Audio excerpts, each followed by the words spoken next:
کہ تیرے رب کا یہ حکم ہے کہ اپنے رب سے مانگو، جو مانگو گے میں تمہیں عطا کروں گا، اور جو مانگنے سے گریز کریں گے ان کو جہنم میں ذلیل و خوار کر کے داخل کروں گا۔ اس عالم کونین کے اندر، اس دنیا کے اندر ہر انسان عاجز، ہر انسان مجبور ہے، بے کس ہے، بے بس ہے۔ وہ اتنا بے بس ہے کہ اگر خالق ہوا سے آکسیجن کی مقدار کو سلب کر لے تو کون ہے جو اس کی جان کو بچا سکے اور آنے واحد میں یہ ختم ہو کر رہ جائے۔ اگر وہ زمین کے اندر پانی کو خشک کر دے فَمَن يَأْتِيكُم بِمَاءٍ مَّعِينٍ، تو کون ہے جو پانی خشک کو چلا دے؟ اور اسی رب نے یہ بات کا حکم دیا ہے کہ میرے سے ہی مانگو، اور پھر انسانوں کو یہ بات کہی کہ یا ایھا الناس انتم الفقراء الی اللہ، اے انسانوں تم سارے کے سارے مانگتے ہو، فقیر ہو اور میری طرف سے مانگنے والے ہو، تم محتاج ہو، اور جو عطا کرنے والا ہے وہ کائنات کا مالک اور خالق ہے۔ انبیاء اور رسول وہ بھی اپنے رب سے مانگتے رہے، ان کا مدعا اپنے مالک اور خالق کے علاوہ کوئی نہیں تھا۔ ذرا تاریخ کے دریچوں میں دیکھیں تو ہمیں پتہ چلتا ہے کہ موسیٰ علیہ السلام نے مدین کا سفر کیا اور تھکے بھوکے پیاسے وہاں مدین کے کنویں پر جب پہنچے تو ایک ہی درخت کے نیچے بیٹھ کر دعا کرتے ہیں، ربی انی لما انزلت الی من خیر فقیر۔ اور رحمت دو عالم صلی اللہ علیہ وسلم نے بھی ہمیں مانگنے کا طریقہ سکھایا ہے۔ اور آپ کیا اپنے رب سے کہتے ہیں، وَأَنَا الْبَاعِثُ الْفَقِيرُ مُسْتَجِيبُ الْمُسْتَجِيبُ مُقِرُّ لَا تَعْرِفُ بِذُنُوبِنَا أَسْأَلُكَ مَسْأَلَةَ الْمَسَاكِينِ۔ اللہ کے نبی صلی اللہ علیہ وسلم فرماتے ہیں، انا الباعث الفقیر، میں خستہ حال فقیر اللہ تیرے سے مانگتا ہوں، اور تیرے بندوں کے لیے جو تیرے بندے پریشان حال ہیں ان کے لیے بھی تیرے سے سوال کرتا ہوں۔ اسألوک مسألۃ المساکین وادعوک بدعاء الخائف الغریب، اللہ تجھ سے مانگتا ہوں، تو مجبوروں کی دعاؤں کو قبول کرنے والا ہے۔ یہ اللہ کے نبی صلی اللہ علیہ وسلم نے ہمیں بتایا۔ اور جو بندہ اپنے رب سے مانگتا ہے وہ دنیا سے اللہ اس کی محتاجیاں دور فرما دیتے ہیں۔ اور اللہ کے پیغمبر جناب محمد کریم صلی اللہ علیہ وسلم نے ارشاد فرمایا کہ الدعاء مخ العبادہ، دعا جو ہے وہ عبادت کا اسنس ہے، اور یہ مغز ایسا ہے کہ جس کے اندر ساری ہی چیزیں آ جاتی ہیں۔ اور اس دعا کو رحمت مجسم جناب محمد کریم صلی اللہ علیہ وسلم نے فرمایا الدعاء سلاح المومن، دعا جو ہے ایک مومن کا ہتھیار ہے۔ اور پھر یہ بھی ارشاد فرما دیا، آپ نے فرمایا کہ جو بندہ اپنے رب سے مانگتا ہے، ہاتھ اٹھاتا ہے، اللہ فرماتے ہیں کہ میں عزتوں والا ہوں، حیا والا ہوں، کریم ہوں۔ جب میرا بندہ میرے سامنے اپنے ہاتھ کو اٹھاتا ہے کہ میں اپنے رب سے مانگوں، اللہ فرماتے ہیں کہ میرا بندہ ہاتھ اٹھاتا ہے، اسے خالی واپس لوٹاتے ہوئے مجھے شرم آتی ہے۔ رحمت مجسم جناب محمد کریم صلی اللہ علیہ وسلم کی ذات گرامی نے ارشاد فرما دیا کہ جب کوئی بندہ دعا کرتا ہے اور دعا اوپر چڑھتی ہے، بلا نیچے آتی ہے، دونوں کی ملاقات ہوتی ہے، آپ صلی اللہ علیہ وسلم نے ارشاد فرمایا کہ دونوں آپس میں جھگڑتے رہتے ہیں، اس بندے پر کوئی غضب نہیں آتی۔ اور پھر دعا مانگنے والا اس کا انداز کیا ہو اور وہ کیسا ہونا چاہیے کہ اس کی دعا قبول ہو جائے، وہ مستجاب الدعوات بن جائے۔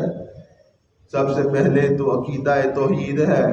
اللہ رب العزت نے قرآن عظیم میں 16 انبیاء کا تذکرہ فرمایا اور پھر فرمایا وَهَدَيْنَاهُمْ إِلَىٰ صِرَاطٍ مُسْتَقِيمٍ، ہم نے ان سب کو صراط مستقیم کی طرف چلایا۔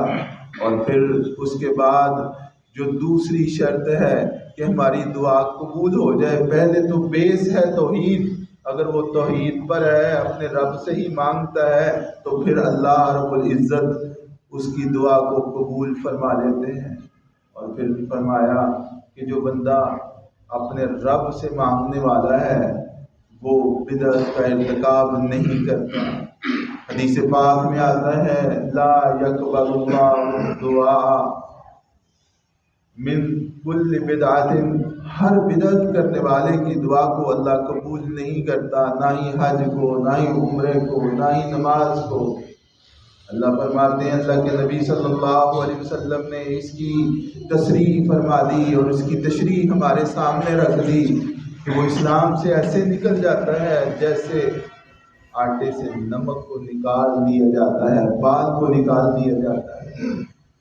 اللہ کے نبی صلی اللہ علیہ وسلم نے اس کی شرائط بیان فرمائی، فرمایا کہ اس کا عقل حلال ہونا چاہیے، کھانا پینا حلال ہو، صدق مقال ہو، تو پھر اللہ رب العزت اس کی دعا کو مقبول فرما لیتے ہیں۔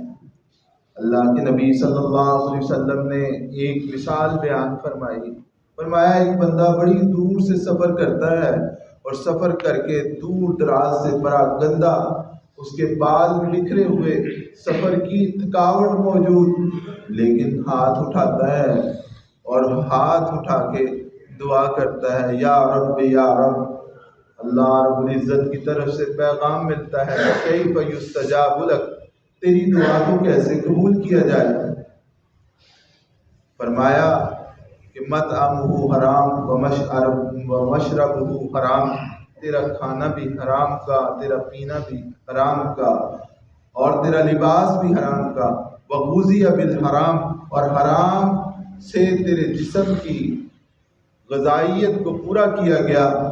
کیف یستجاب لک، کیسے تیری دعا کو قبول کیا جائے؟ اللہ رب العزت نے ان شرائط کو ہمارے سامنے رکھ کے فرما دیا کہ ان چیزوں کو سامنے رکھے، لا ایک بار وہی بادہ ہو جام ایسا کی، ہاتھ آ جائے مجھے میرا مقام ایسا کی۔ نشہ پلا کے گرانا تو سب کو آتا ہے، مزہ تو جب ہے کہ گرتوں کو تھام لے ساتھ۔ جب انسان اپنے رب سے استدا کر رہا ہوتا ہے، وہ خلوتوں کے اندر ہو، جلوتوں کے اندر ہو، اپنے رب سے پکارے اور اللہ رب العزت اس کی پکار کو قبول کرتے ہیں۔ قرآن عظیم میں جہاں اللہ رب العزت نے روزوں کی فرضیت کا حکم دیا اور اس کی آخری آیات کے اندر اللہ نے اپنے سے مانگنے کا بھی طریقہ سمجھا دیا کہ وَإِذَا سَأَلَكَ عِبَادِي أَنِّي فَإِنِّي قَرِيبٌ اجیبوا دعوت الداع اذا دعان فلیستجیبوا لی ولیؤمنوا بی لعلہم یرشدون، بندے میرے سے مانگیں اور جب مجھ سے سوال کریں ان کو بتا دو کہ میں ان کے قریب ہوں۔ جب وہ سوال کرتے ہیں تو میں ان کے سوالوں کا جواب دیتا ہوں۔ یہ اللہ رب العزت اپنے بندوں سے بڑا رحم اور کرم کرنے والے ہیں۔ میرے بھائیوں، آئیے رمضان کی یہ بابرکت ساعتیں ہیں، ان ساعتوں میں ہم صرف اور صرف اس بات کو ذہن میں رکھیں کہ ان ساعتوں میں اللہ نے وہ قبولیت کے اوقات بھی رکھے ہیں جن کا تذکرہ محمد کریم صلی اللہ علیہ وسلم نے فرمایا۔ آپ نے فرمایا کہ اذان کے بعد جو ہے وہ قبولیت کا وقت ہوتا ہے، پھر فرمایا اذان والاقامہ، اذان ہونے کے بعد اقامت کے درمیان جو وقت ہے وہ بھی قبولیت کا وقت ہے۔ پھر آپ صلی اللہ علیہ وسلم نے جمعے کے متعلق فرمایا کہ ایسی گھڑی ہے جس میں اللہ رب العزت مانگی ہوئی دعا کو مقبول فرما لیتے ہیں، اور اللہ رب العزت کے پیغمبر جناب محمد کریم صلی اللہ علیہ وسلم نے طواف کرنے والوں کے لیے آپ نے فرمایا کہ کعبے کو دیکھنے والے کے لیے جو یہ کام کرتا ہے، بارش کے وقت دعا مانگی ہوئی، اللہ رب العزت اس کو قبول فرما لیتے ہیں۔ یہ وہ اوقات ہیں جن کے اندر رحمت مجسم صلی اللہ علیہ وسلم نے ہمیں بتایا کہ یہ قبولیت کے اوقات ہیں۔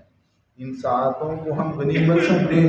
کتنے ہی لوگ تھے جو ہمارے ساتھ تھے پچھلے سال اور آج ہماری صفوں میں موجود نہیں ہیں۔ میرے بھائیوں، اس وقت کو غنیمت جانتے ہوئے اپنی مناجات کو، اپنی دعاؤں کو صرف اور صرف اپنے رب کے ساتھ مخصوص کر لیجئے، پھر یہی ہماری کامیابی ہوگی۔ اور اللہ رب العزت اپنے بندوں کو معاف کرنے والے ہیں۔ اللہ رب العزت سے دعا ہے کہ اللہ ہماری دعاؤں کو اپنی بارگاہ میں مقبول فرما دے اور ہمیں مانگنے کا طریقہ سکھا دے۔ اے اللہ یہ ٹوٹے پھوٹے الفاظ اے اللہ اپنی بارگاہ میں مقبول فرما دے۔ اے اللہ قرآن کے ساتھ جوڑ دے، ہماری صبح اور شام قرآن کے ساتھ کر دے۔ مولا کریم ہمارے بیماروں کو شفا عطا کر دے۔ اے اللہ جہاں بھی ہیں، جس جگہ بھی ہیں، اللہ اپنی خاص رحمت سے سب کو شفا یابی نصیب فرما۔ مولا کریم ہمارے حال پہ رحم فرما، بدحالوں کی بدحالی کو دور فرما دے۔ مولا کریم اپنی رحمتیں اپنے بندوں کے لیے خاص کر دے، ہماری اولادوں کو نیک اور صالح بنا دے، ہمارے لیے صدقہ جاریہ بنا دے، ہماری آنکھوں کی ٹھنڈک بنا دے۔ مولا کریم اپنے ساتھ اپنے یہ جو بندے تیرے سے مانگنے والے ہیں، اے اللہ بوڑھے بھی ہیں، جوان بھی ہیں، اے اللہ نوعمر بھی ہیں، اللہ سب کی دعاؤں کو اپنی بارگاہ میں مقبول فرما لے۔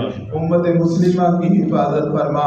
اے اللہ فلسطین کے بے یار و مددگار مسلمانوں کی مدد فرما، کشمیر کے مسلمانوں کی مدد فرما، شیشان کے مسلمانوں کی مدد فرما۔ اے اللہ جتنے بھی حالت ایمان میں اس دار فانی سے چلے گئے، مولا کریم اپنی خاص رحمت سے ان کی قبروں کو جنت کے باغوں میں سے باغ بنا دے۔ اے اللہ ہمارے اعزاء و اقرباء پہ رحم فرما، ہمارے والدین پر کرم فرما۔ اے اللہ جن کے والدین زندہ ہیں ان کو ان کی قدر کرنے والا بنا دے، اور جن کے والدین آپ کے پاس آ چکے، مولا کریم اپنی خاص رحمت سے ان کے درجات کو بلند فرما دے۔ رب ارحمہما کما ربیانا صغیرا۔